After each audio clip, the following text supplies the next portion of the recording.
Welcome back to another week of Every Day We're Covering. Chris Parks, S.J. Munoz with you once again here to talk some sports and wagering and to have some fun with you here.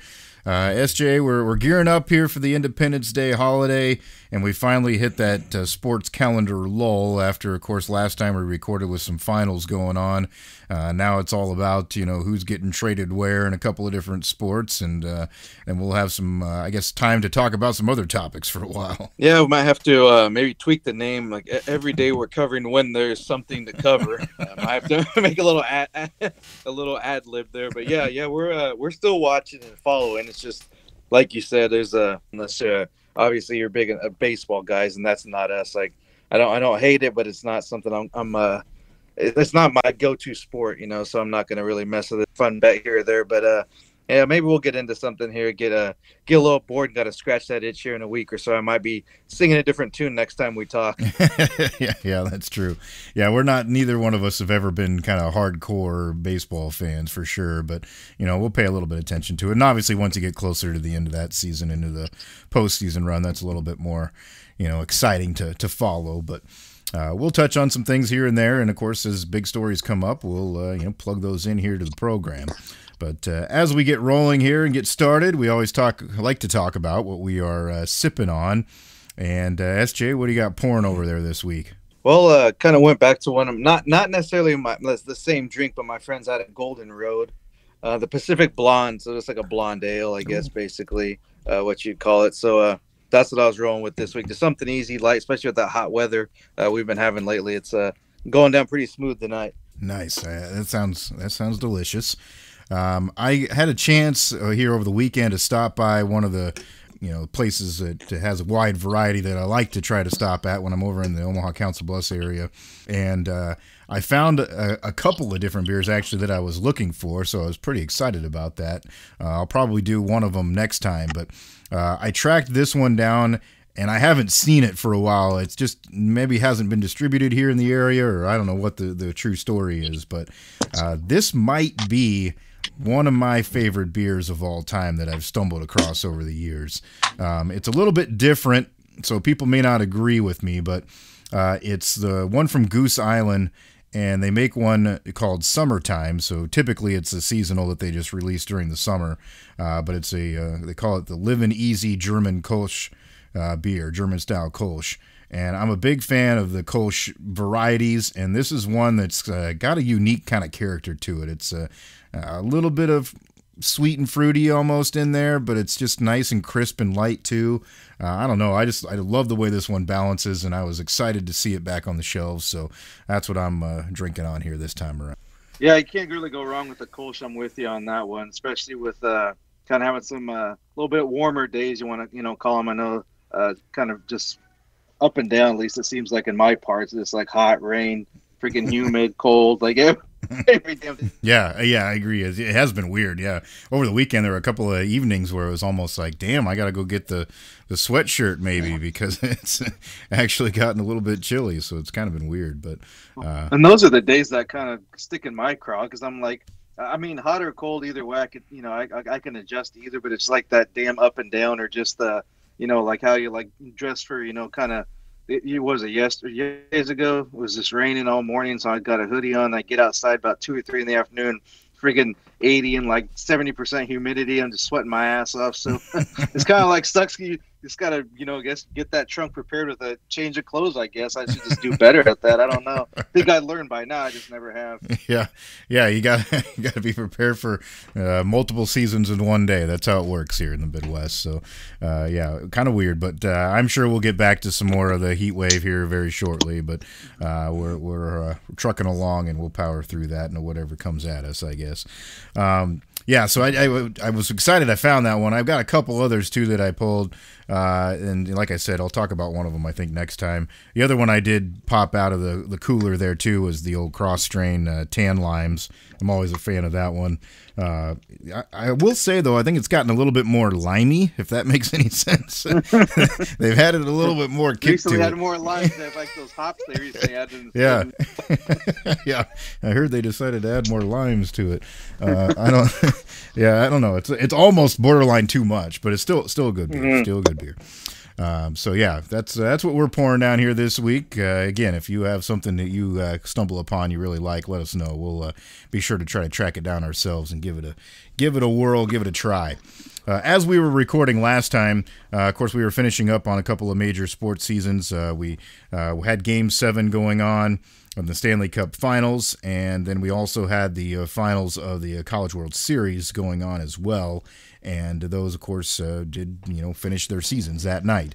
And it was the Florida Panthers who ended up winning 2-1 over the Edmonton Oilers and won the series then 4-3. It did go to that Game 7, but Panthers, even though they let those games kind of slip by them, they still end up getting the championship and hoisting the cup there on their home ice. So really, I'm sure a relief for them, 2 years in a row in the finals, and then they let it slip away all the way to Game 7, but still got it done, and ultimately all those guys get to hoist a cup. And it was an entertaining game. It was a good contest, and the Panthers had one heck of a season and one heck of a kind of a postseason run here as well to win that title. Yeah, that's one thing about hockey, especially the NHL. It's like a week or so ago, and be like, oh, this series is kind of crap. It's over. There's it's kind of a letdown to end the season, then end up having a Game 7. So it seems one. I mean, obviously, if you have a team in it, it's not like you're happy. Like, oh, I went to Game 7, great, we freaking lost. But if you don't have a team in it, it's nice to have like that drama come down to the end, and like maybe a little bit more uncertainty compared to like NBA. What I was hoping for is just more of a competitive series that didn't really materialize. And yeah, for us as fans, yeah, it was great. Obviously, those Canucks and Edmonton fans were pretty upset. Those wild and crazy folks up there, probably not real thrilled with the ending after you come all the way back. But hey, at least their team, I guess, gave it the good old college try, I guess, so to speak, by forcing it to that Game 7. And that's a talented team that I'm certain will have an opportunity to be back in that position again. So probably not the end of the road for them. And of course, when you're led by a guy like Connor McDavid, you're going to get some more opportunities, I'm sure, down the line. So we'll keep an eye on that, how that progresses. But hats off to Florida. Bobrovsky played awesome. The one thing that was a little bit of a, I guess, a controversial thing, if you're paid attention after they were, finishing up with their celebration, they gave the Conn Smythe Trophy to Connor McDavid, which is, they said, only the second time that a player on the losing team has gotten the most valuable player in the playoffs award. And just kind of shocking. Of course, the fans, they always give Gary Bettman the boo birds anyways, and then he really was unpopular when they announced that. I mean, I get it. He did have a really hell of a run during the playoffs. Like, it was just crazy the amount of points that he had tallied. But the way that Bobrovsky played in that finals, it was almost like, you kind of got to give it to that guy, especially when they ended up ultimately winning the title.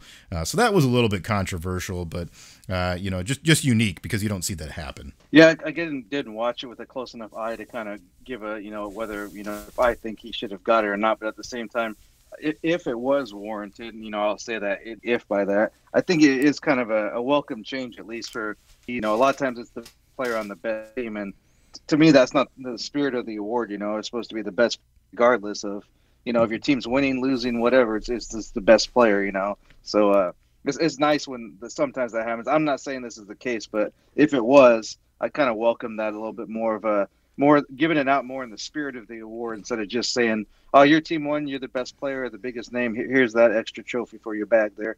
Yeah, true. Yeah, it definitely needs to be earned, and I don't think that it was not something that he probably could have won. I think it was pretty much kind of splitting hairs between him and Bobrovsky, the way that things shook out, but just interesting that it did go that way. It was funny because in the broadcast they kind of paused for a little while, like almost expecting him to come back out and accept it, and it's like, he's not coming out. Like, there's no way in hell he's coming out in front of these fans and grabbing that thing. And then of course, like, they had to pause the broadcast for like 30 seconds straight because there's nothing but F-bombs flying from the stands. So it was pretty comical in that regard. And the whole post, that whole ceremony anyways is kind of like that because, almost every one of those guys, when they're up close on them with the mics, they're dropping some sort of, F-bomb or F&A or whatever, because they're celebrating, and it's like, so you get little bleeps the entire time they're doing the thing. It's almost like they should just, let it go, and it is what it is. But even the coach, when they interviewed him, they came up to him and gave him the trophy, so he stepped away from the interview for a minute, and then he dropped a curse word apparently because they bleeped it out. So yeah, it was always fun to watch that, and just kind of unique on how they handle that stuff as well. One thing I did think was kind of cool about that moment, though, that I would mention, just because we talk about broadcasting type stuff a lot, is when he was getting that interview, and then they came up and it's like, your turn for the trophy. He's like, okay, yeah, I'm going to step away and grab the Stanley Cup. This is more important than the interview right now. And then he got done, kind of celebrating and taking in the moment for a minute. And he comes right back to her and he said something, like, oh, I apologize, that I, whatever. And she's like, oh no, she's like, you do such a great job of being accommodating to us throughout the year. It's like, that's the least we could do is let you go have your moment and not interrupt it. So I just thought that was kind of a neat little, interaction, and they recognize kind of the respect for each other. So it was good broadcast and good production, I thought, overall on that. So that's the hockey season in a nutshell. It's all wrapped up and good to go. Of course, now it's trade season, so you're getting all kinds of stuff going on there. I did see today that Steven Stamkos is heading to Nashville. That was kind of one of the big free agents that everybody was paying attention to. He went on a big 4-year deal over to Nashville, and there's been some other movement as well. I saw Jake Gensel was moving down to the Tampa Bay Lightning, which would be a big move for them, as he just left Pittsburgh to Carolina this year. So interesting stuff. There'll be lots of that going on here in the next few days and throughout the off season, but it really has kind of gotten hot and heavy here lately. We'll touch on that same topic here shortly. But first off, we should, of course, recap the other final game that we were watching that night. The College World Series came to a close, and Tennessee ended up getting it done. And we kind of thought they were on the ropes there, the way the final series started. But they got it done and get the victory there in the decisive game number 3 over Texas A&M. And big victory there for the Vols. It was going to be a first-time champion no matter which way it went, and ended up going the way of Tennessee. And I think the kind of the overwhelming consensus was that that was the team a lot of people thought were going to win it just because of the offensive firepower they had. The interesting thing, especially with these games, and maybe it's just that time of year too, but it's like, man, does not feel like a long time ago that and well, I think a lot of it too is what kind of what I first thought when you brought up college baseball was the move of the Texas A&M coach Schlossnagle kind of sticking it to the, I mean, maybe not intentionally, kind of saying see you later, thanks for the memes, and just moving on. And I mean, to go to a hated rival, going to A&M to Texas is kind of like the icing on the cake. So that'll be I guess an interesting watch kind of going forward and seeing how those two schools. It's not like they needed any for that fire, they didn't need any, but definitely that's going to do that exactly. And just in weird times, and of course I always want to say whatever is right and wrong with college sports when these types of issues come up. It's not like this isn't anything new, but it was just the timing of it was kind of interesting, I thought, and just be definitely keeping an eye on those two schools back and forth, especially in baseball season. Yeah, if there was ever going to be a tensious atmosphere at a baseball game, that would mark that one on the calendar next year, because obviously now they're going to be in the same league. The whole reason that A&M bolted for the SEC in the first place was they were sick and tired of Texas and all of their nonsense, and now they're going to be in the same division. And yeah, the coach just up and turncoats for the other program that's in state. Of course, added insult to injury was the way that he acted prior to that.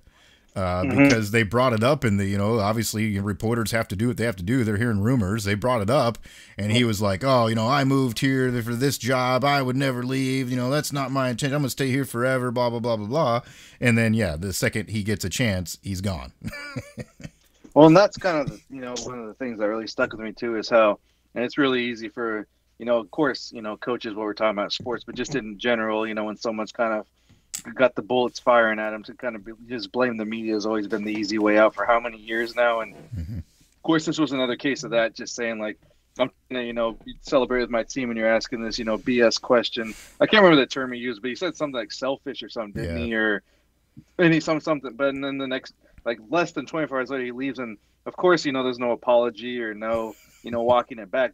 What's more annoying to me in these situations, like you got this, a certain sect that's always going to back you up no matter what. If you say, media's fake news or whatever you want to call it, people are like, oh yeah, they don't know, they ask stupid, don't say anything worth a damn. And this guy literally had, I mean, he obviously had some sources, he had some insider info, he knew what he was working with, and he, asked a pointed question and kind of just gets I don't know, kind of makes him look like the bad guy when he was doing his job and doing a damn good job of it. So, Yeah. if anything, I give props to this guy for having the info and doing the behind the scenes work and actually doing some journalism. So I'll give him all the credit for that. That was I kind of appreciated that. Just when there's a lot of bad sentiment and just kind of a lot of I guess distrust of media and all assets, not just one thing. Could be any type of it, sports, whatever. Beyond that, but it was kind of nice to I guess win one media's time. Yeah, and I think it is a little bit natural for people to have that kind of you almost get pissed off because of your defense, like. He knew that was going on in the back of his mind. Mm-hmm. So his automatic, thing is to just like try to, deflect the attention off of himself because he knows he's doing it. Like, yeah, it's not a secret to him. Yeah. Yeah. So it's kind of like one of those things that we try to do to protect ourselves, I guess, almost. But, what sucks is like all he has to do is just say, I don't have anything to say about that. Or just not talk about that right now. Even then, you're not, in that case, you're not lying. You don't want to talk about it, and that's the truth. And I know there were some reports that it had been done even before regional started, like gone, no matter. So that looks even worse when that comes out. But yeah, I'm not gonna answer those questions at this time. That's literally all I have to say. And then even if he asks again, it's not the time for that. That's all you have to say. Yeah, and then you don't look like a giant asshole when you turn around and do it. So, well, I mean, if he's going to fit in well in Austin. Yeah. That's the MO there. Oh man, you can go down the list of the coaches in different sports there, and that's happened once or twice before.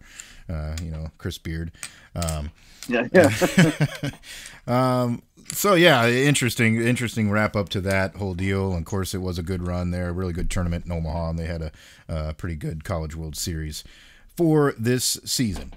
The other thing that was going on that we had talked about over the weekend that you were kind of keeping an eye on was some fights going on, a couple of different things happening, and you had made some picks on our last show, and I know you wanted to kind of give us a little bit of a rundown recap of how that went.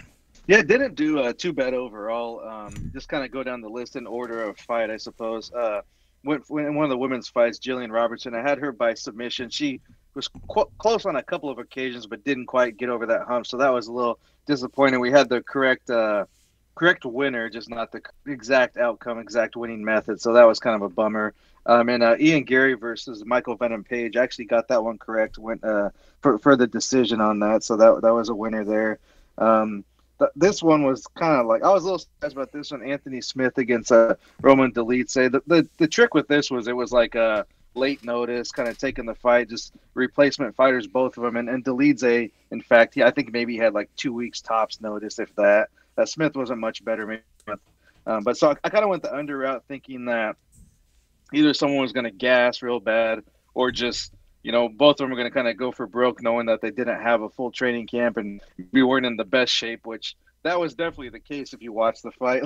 They gassed real, and also just, body-wise too. I'm not going to, get on some soapbox and, say anything about the way people look, but at the same time, as a professional fighter, you're kind of used to a certain look.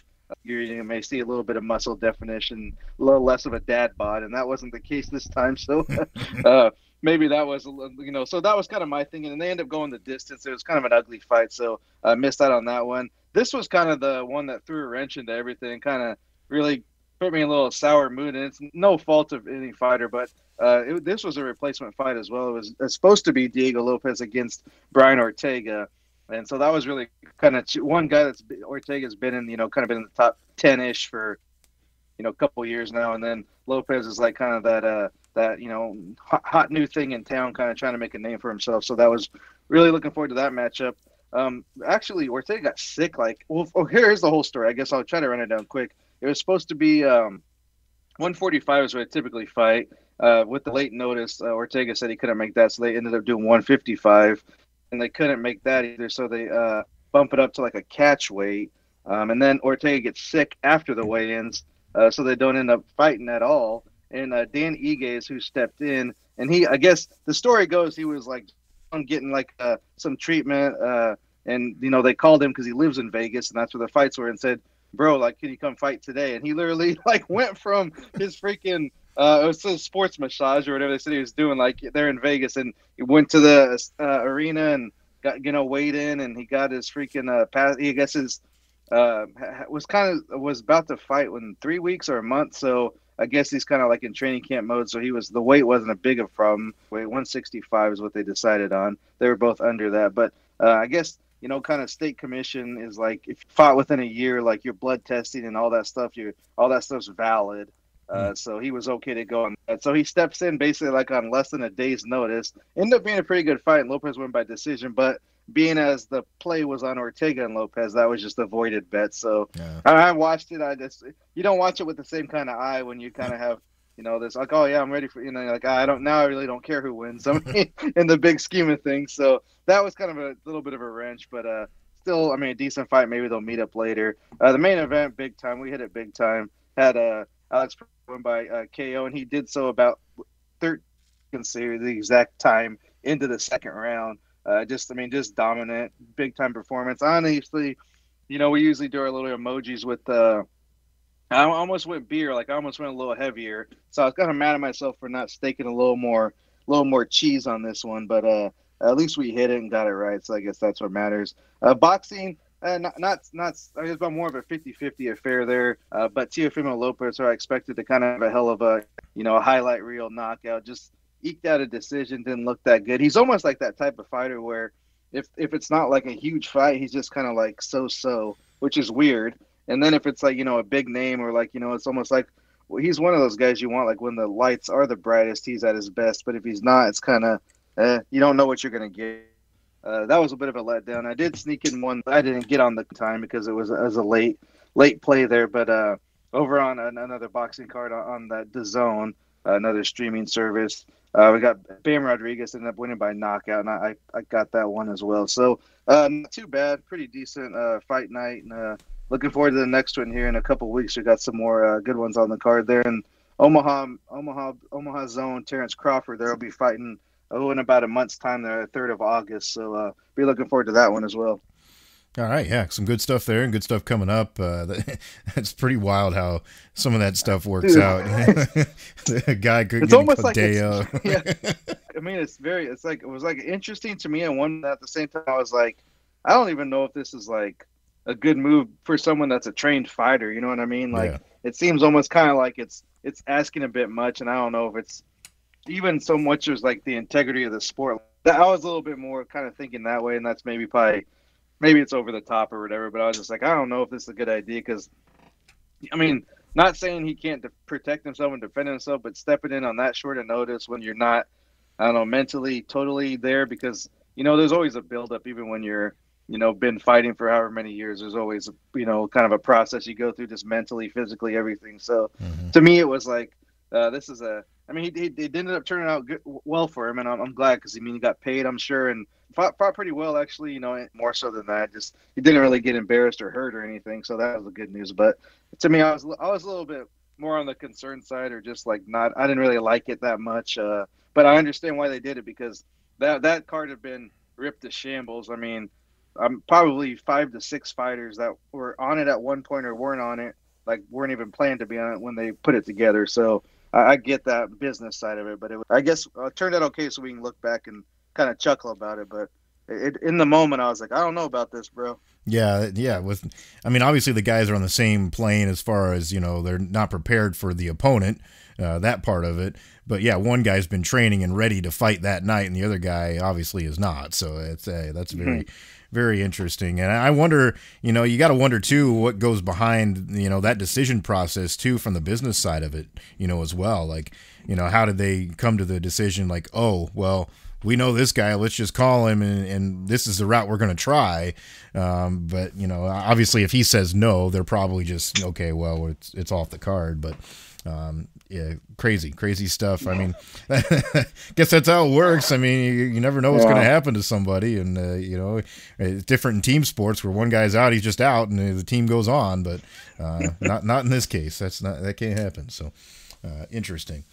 But we'll look forward to those other ones coming up then here down the road as well. I didn't mention earlier too during the hockey talk. I did end up missing obviously that bet I had going that night because I had Edmonton winning, and I needed a goal from McDavid. And he didn't get it either, so I felt so good early on because I got the one I needed right away, one goal, and then nothing else came of it. So it is what it is. But it didn't end on a high note there in the hockey season as far as the betting is concerned.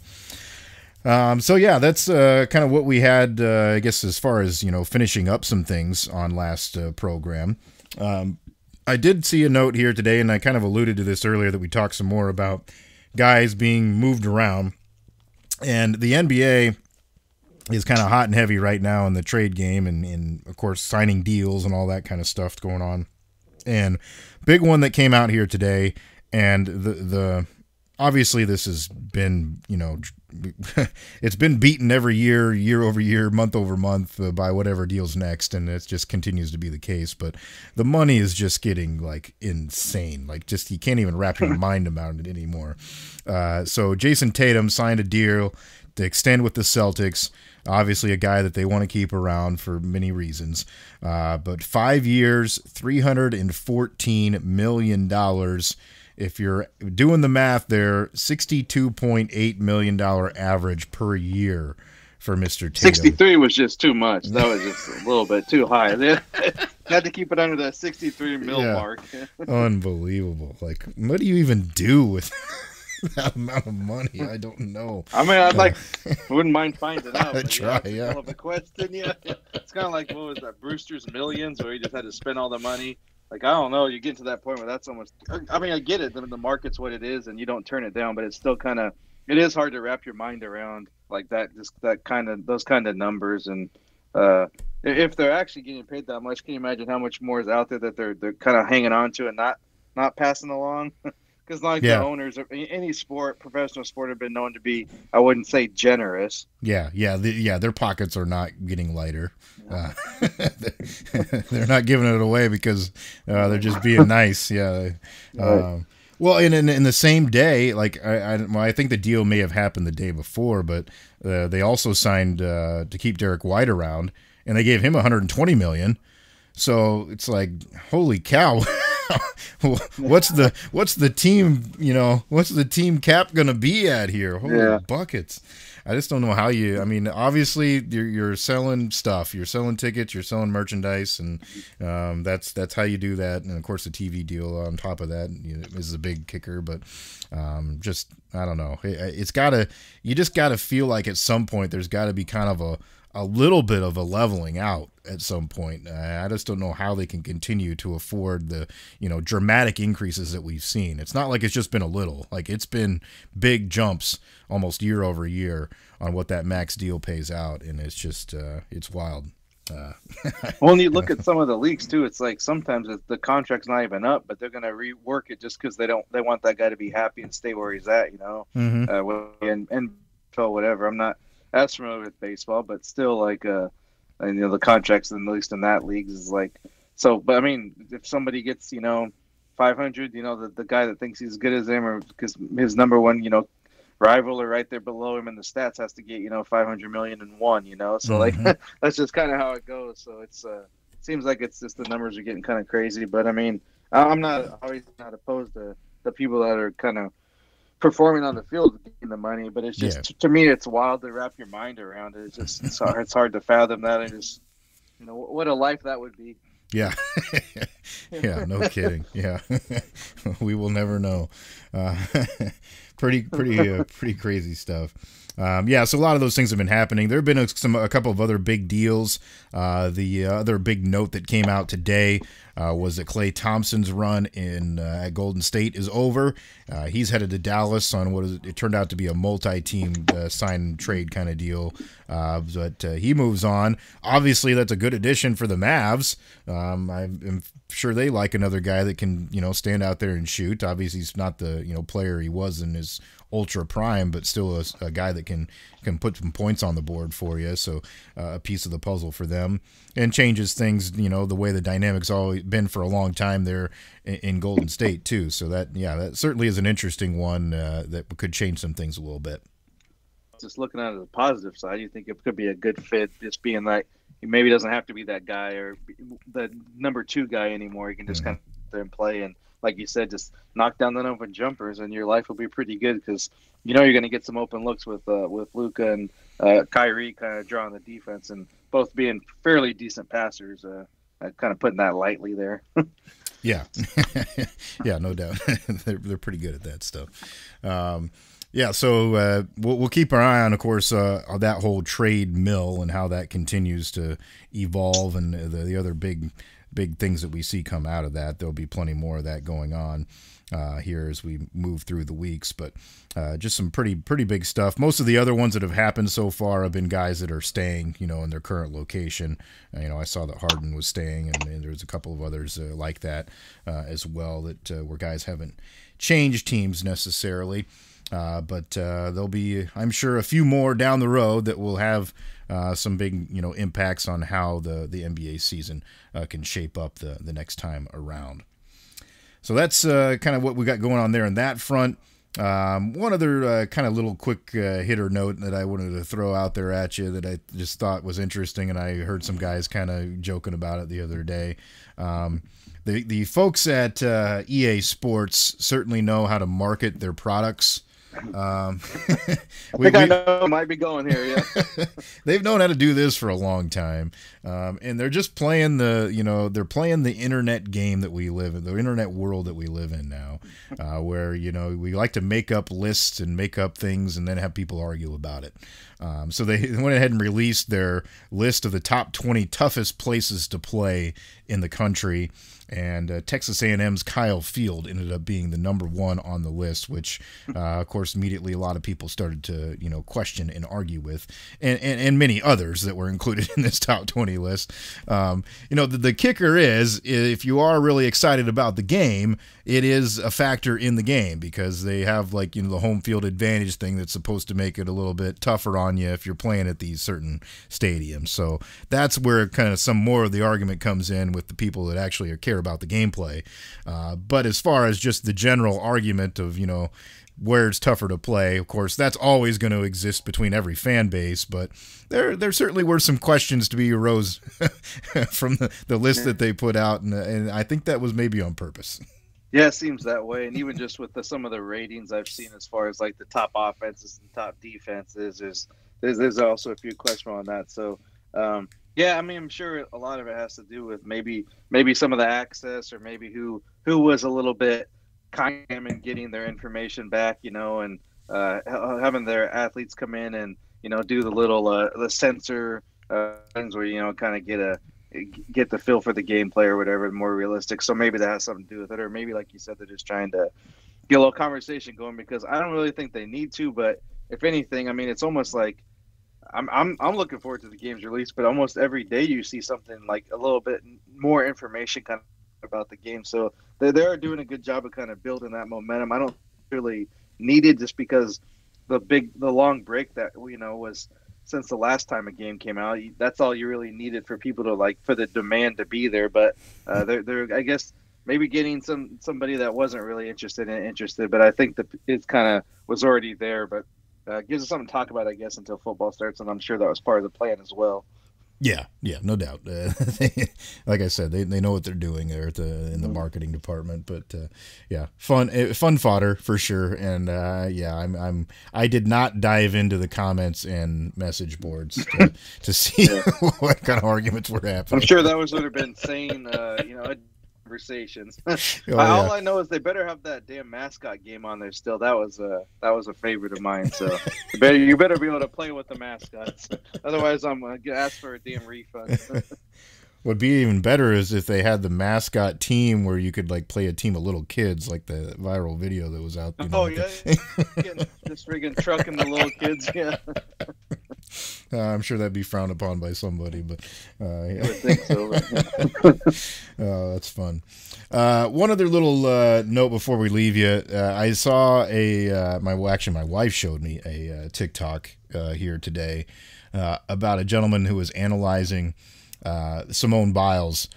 She has made the Olympic team once again here this year, and his kind of point about the whole video was like there was a point where they had froze, you know, one of her jumps in her, you know, trial performance in the floor routine, and she was a legitimate 12 feet in the air, like from the bottom of her foot, where she was 12 feet in the air.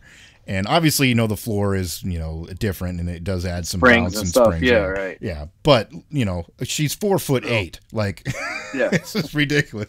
So he's like, just to put that in perspective, you know, Shaquille O'Neal is 7'1", and she could jump over both the Shaquille plus the O'Neal and clear him easily. and he had a point. He's like, you know, this might very well be like the greatest living athlete right now that we know. Like, just incredible the things that this woman can do, and the fact that she's doing it at the age of 27, which in that sport is like, you know, your ancient history, is just pretty cool. I did think that was funny, and it does point out, you know, that sometimes, you know, some of those people that are maybe some of the most legit athletes in the world aren't in some of the sports that we, I guess, pay most attention to sometimes. well, yeah, that was kind of my thought. It's like when you think of the Olympics, a lot of the sports that you watch be a sport that you probably watch like ever, unless you were competing in it as like a younger person. Like track and field's always a, you know, a thing to watch. I was watching some of the events the other night.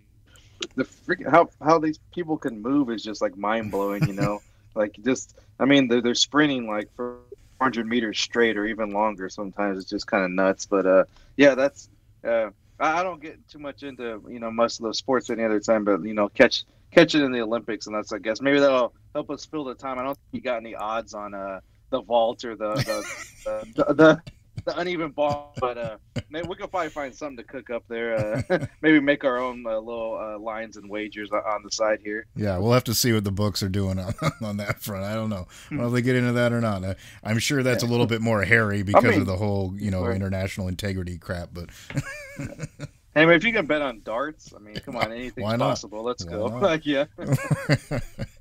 All right, that's kind of what we have for you this week on the program. Of course, we'll, as we said, we'll dive into some other fun topics. We're gonna probably go back in our history and kind of touch on a couple of fun things for you as well. So I hope you enjoy that, and then you know, feel free to give us some, you know, topics or ideas that you maybe have, or maybe you have like an off-season type topic that you really are, you know, interested, something you really pay attention to in the off-season. Give us a shout and let us know. Our socials, if you're on Twitter, at SJMBets, at Cherokee CP, that's where you can find us. Message us, you know, whatever, tweet at us, whatever you want to do. And then the podcast, of course, is available to you in all the major platform locations. So you have the option to interact on many of those platforms as well. But we do have a YouTube presence where the pod can be listened to, and then some of the, you know, little videos that we put out for you as well on some picks. And then we are available on Spotify, you know, Apple Music, Amazon, whatever the platform of your choice may be. You can find us there. So track it down and let your friends and family know if you enjoy the program. We'd certainly like to, you know, help grow the listenership and create a little bit of a community here down the road. So appreciate you joining us. Hope you have a great Independence Day here this week. Don't blow any appendages off, and hopefully we'll talk to you in one piece next time around. That's SJ Munoz. I'm Chris Parks. Thanks for joining us for another week of Every Day We're Covering. We'll see you next time for some more covers.